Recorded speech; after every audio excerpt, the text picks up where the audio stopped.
Assalamualaikum warahmatullahi wabarakatuh. Kembali lagi di channel ceritaku. Untuk kisah kali ini, saya akan menceritakan sebuah kisah horor yang berjudul Tersesat di Hutan Goib.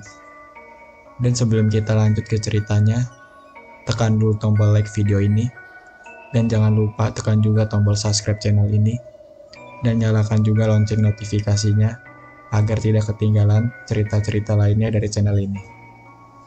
Dan buat teman-teman yang pengen membaca langsung ceritanya, nanti silahkan saja kunjungi linknya yang nanti akan saya sertakan di kolom deskripsi. Dan seperti apa untuk lanjutan dari kisah ini? Langsung saja kita masuk ke ceritanya. Matahari belum sepenuhnya muncul ketika aku bersama ketiga sahabat menyusuri lorong kosan menuju ke arah kampus. Kebetulan ada jam kuliah ke-1 yang mengharuskan kami masuk kelas lebih pagi dari biasanya. Jarak dari kos ke kampus tidaklah terlalu jauh, mungkin hanya membutuhkan waktu sekitar 10 menit. Justru dari gerbang kampus menuju kelaslah yang lumayan jauh, karena kami harus melewati beberapa fakultas, dan kemudian naik ke lantai 4. Saat kami sedang fokus menaiki anak tangga, tiba-tiba terdengar suara dari belakang. "Hei, tunggu!" Mendengar teriakan itu, kami pun langsung menoleh. "Oh, kamu. Kirain siapa?" sahut Intan. "Hehehe. Sudah pada mandi belum?" Nih kayaknya kamu nggak mandi," ucap Ri. "Ye, enak aja." "Udahlah," jawabku cepat. "Bercanda," ujar Ray dan melempar senyuman kepadaku. Setelah melewati anak tangga yang lumayan banyak, tibalah kami di kelas. Ternyata kelas masih sepi dan kosong. Kami adalah pendatang pertama. Kulihat jam tangan, waktu sudah menunjukkan pukul 5.30 WIB. "Masih sepi nih. Seharusnya kita ke kantin dulu sarapan," seru Ray. "Iya nih, lapar," sahut Intan. "Aku juga," jawabku. "Gimana kalau kita ke kantin saja dulu," ajak Ayu. "Duh, males mau turun. Lagian siapa tahu dosennya udah datang," jawabku cepat. Ternyata dugaanku tepat. Dari ruang TU, nampak sosok baru baya berjalan ke arah kami. Dosen yang satu ini banyak digandrungi mahasiswi, karena selain pintar, beliau juga baik, dan satu lagi, handsome. Hehehe. "Mana nih yang lain?" tanya Pak Agus pada kami. Pak Agus merupakan dosen mata kuliah dasar-dasar ekonomi. Beliau mengganti jam dari yang sebelumnya malam diganti pagi karena ada kepentingan lain hari itu. "Tapi kemarin sudah dikabari ya, ke teman-temannya kalau jam saya diganti pagi," ucap Pak Agus. "Iya sudah Pak," kataku. "Iya Pak, sudah kemarin udah bilang ke teman-teman. Mungkin masih di jalan," sahut Ray. "Oke, kalau gitu sambil nunggu yang lain, kita masuk saja dulu," ajak Pak Agus. Kami pun segera menuju ke kelas, lalu duduk di bangku paling depan. Meski mahasiswa yang datang berjumlah sedikit, Pak Agus tetap mengajar dengan penuh semangat. "Assalamualaikum. Maaf Pak, terlambat tadi macet," ucap Irul yang baru saja datang bersama beberapa teman lainnya. "Macet? Apa bangunnya kesiangan?" celetuk Ray sambil cekikikan. "Macet bener Pak, macet," ucap Irul tak mau kalah dengan perkataan Ray. "Iya, gak apa-apa. Ayo duduk," jawab Pak Agus. Semakin lama, teman-teman mulai berdatangan, sehingga membuat kelas tak sepi lagi. Malah sebaliknya, rame. "Baik teman-teman, kita sudahi dulu ya kelas hari ini. Jangan lupa tugasnya dikerjakan. Ketemu lagi minggu depan ya," kata Pak Agus mengakhiri kelasnya. Kemudian ia berjalan keluar meninggalkan kami. Suasana pun langsung ramai seketika. Pade ada kan? Dengar-dengar kita mau hunting lagi nih," ucap Irul. "Adalah, kalau nggak masuk biasanya kan ngasih kabar," kataku sambil memberikan ballpoint yang tadi ku pinjam dari Ray. Saat kelas ramai, tiba-tiba Pade muncul dari balik pintu. Sontak anak-anak berteriak kompak, "Yeay!" Begitulah suasana kelas ketika Pade datang. "Oh, nggak jadi masuk saya. Kayaknya salah kelas," ucap Pade sambil kembali menutup pintunya perlahan. Ah, aku tidak bisa menahan tawa. Pade memang terkenal humoris dan sangat welcome pada siapapun, termasuk pada anak-anak yang beda fakultas. "Assalamualaikum, selamat pagi semua," sapa Pade. "Waalaikumsalam, Pak. Bagaimana kabarnya hari ini? Ada berita apa?" tanya Pade pada kami. Setiap masuk kelas, dosenku yang satu ini pasti akan menanyakan hal itu. Mungkin beliau ingin mengetahui seberapa banyak mahasiswa yang aktif dan peka terhadap kejadian yang terjadi sehari-hari. "Banjir, Pak. Kasus pencabulan. Itu, Pak, sekolah roboh," sahut teman-teman bergantian. Iya, sahut Pade sambil mengangguk-anggukkan kepalanya.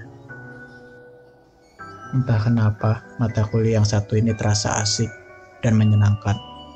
Apapun yang dijelaskan oleh Pade selalu memiliki daya tarik untuk kita para mahasiswa.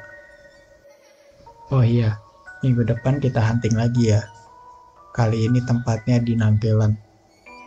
"Tenang aja, Ve, aman," kata Pade diikuti dengan tawa teman-teman. Oke siap," jawab kami kompak.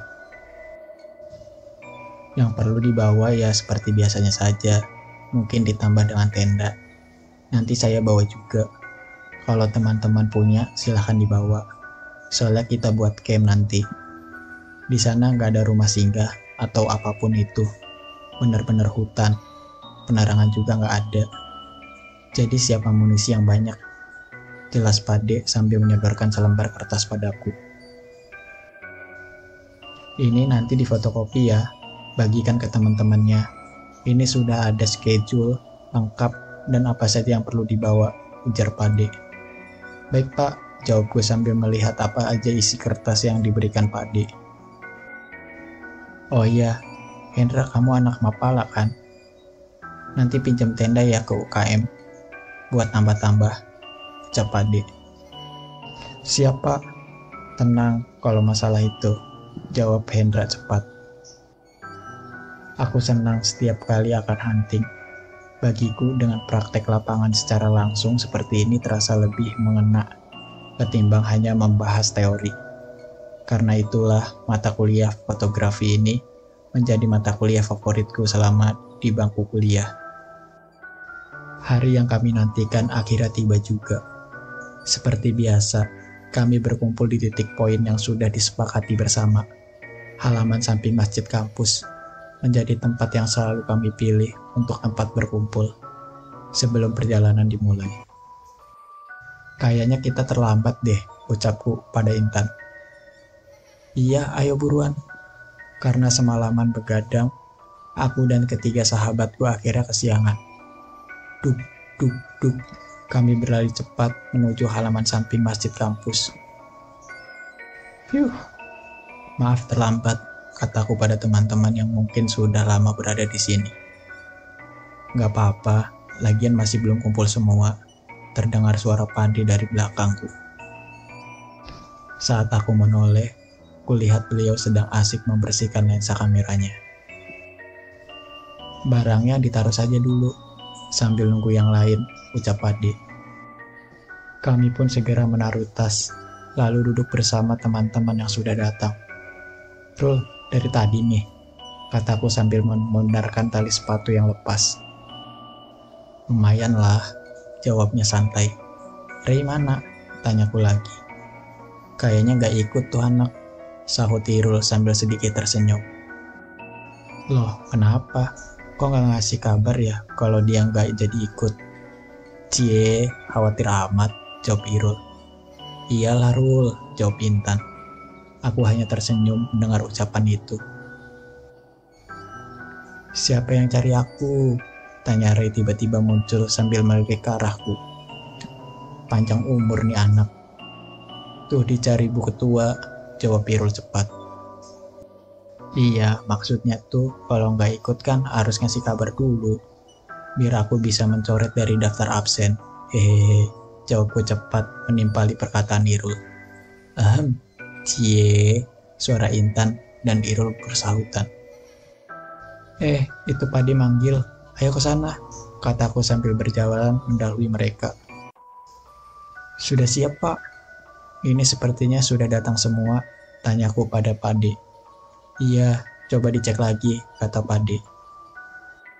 Oke, kataku sambil mengarahkan pandangan mata ke sekitar, melihat teman-teman yang sudah sibuk membawa barang bawaannya. Sudah, Pak.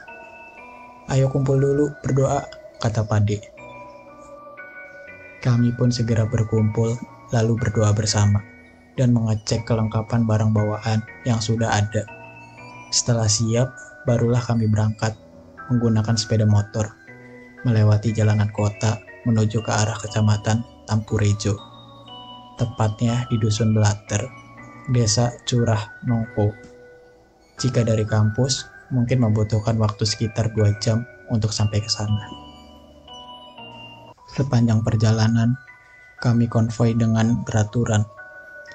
Hampir semua orang yang melihat memandang aneh pada kami. Mungkin karena selain bawaan kami yang super banyak tiap orangnya, apa yang kami bawa juga sedikit menggelikan, seperti panci, wajan, dan kawan-kawannya yang sengaja ditaruh rapi di atas tas, dengan diikatkan pada tali rafia, atau karena mereka terkesima dengan tas gunung yang kami bawa. Karena terlihat begitu berat, bukan terlihat saja, namun sebenarnya memang berat, atau bahkan jangan-jangan mereka sedang melihatiku karena sedang memegang termos nasi yang super besar. Hihi, entahlah, yang jelas kami menikmati perjalanan itu. Selama tidak mengganggu dan membahayakan orang lain, kupikir tidak masalah. Jalanan kota ini mulai berganti suasana pedesaan yang asri dan sejuk. Bukan gedung-gedung lagi yang kulihat, melainkan aliran sungai, sawah, dan pepohonan yang berbaris rapi. Kelokan demi kelokan, kami lewati dengan penuh hati-hati. Istirahat dulu ya, teriak Pade sambil memikirkan sepeda motornya. Oke Pak, kataku, diikuti dengan teman-teman yang lain. Lumayan jauh ya, kata Irul. Ini belum seberapa, habis ini kita masih harus melewati hutan jati. Sekitar 40 menitan, jawab Pade. Oh iya, nanti kita melewati jembatan yang super kecil. Pelan-pelan ya, ucap Pade.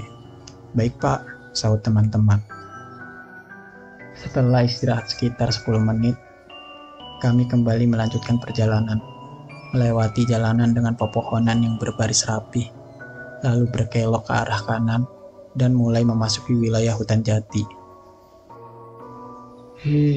Gimana ya misal kehabisan bensin di sini? Untung tadi sudah mampir pom bensin semua.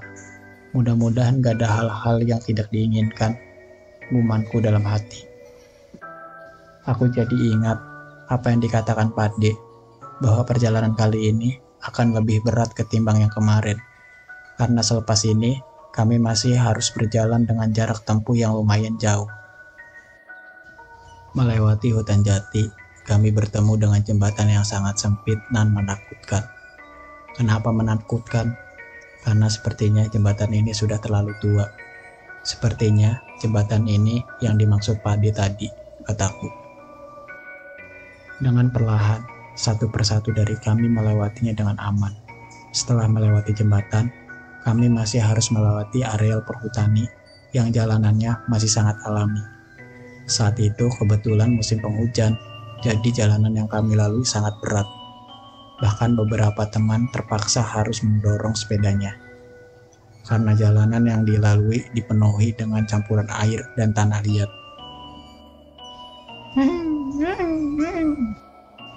Kulihat Irul berusaha mengegas sekuat tenaga, namun nihil, sepedanya tak bergerak sedikit pun, sehingga ia harus turun dan mendorong sepedanya bersama dengan teman yang lainnya.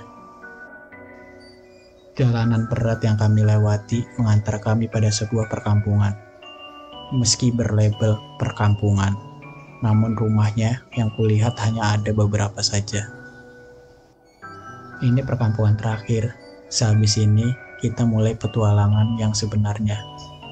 Ayo sepedanya taruh di sini, ujar Pade sambil memasukkan sepeda pada salah satu rumah warga. Kami pun mengikuti Pade dengan memasukkan sepeda motor. Beberapa di antaranya ditaruh di dalam kandang yang tak berpenghuni.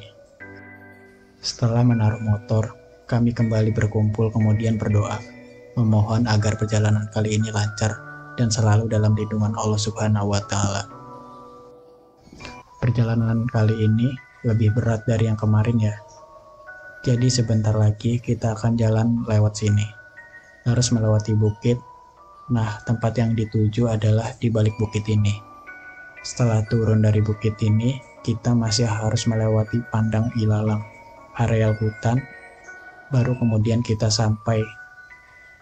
Sudah siap ya? Ayo berdoa dulu. Jangan lupa jaga sikap dan omongan. Jangan bergurau dan berkata yang tidak sopan. Dan yang penting, jaga emosi agar perjalanan ini lancar, ucap Pade seraya menundukkan kepalanya. Seperti biasa, karena jalanan yang dilalui adalah jalan setapak, jadi kami harus berbaris memanjang ke belakang. Perjalanan dimulai dengan daratan yang landai, namun cukup jauh, melewati rerumputan dan pepohonan yang menjulang tinggi, sehingga membuat kami lelah lebih dulu sebelum trek yang menanjak. Irul terus saja bergurau bersama teman-teman yang lain, hingga mengeluarkan beberapa kata yang kurang baik.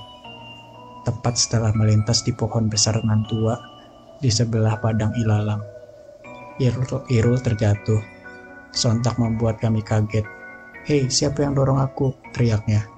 Padahal teman-teman tidak ada satupun yang merasa mendorongnya. Meskipun aku suka bercanda, tapi nggak mungkin lah aku menyelakai teman. Lagian kulihat kamu tiba-tiba saja terjatuh, sahut Hendra yang saat itu posisinya pas berada di belakang Irul. Oke teman-teman, sampai di sini dulu ceritanya. Nantikan kelanjutan ceritanya di video berikutnya.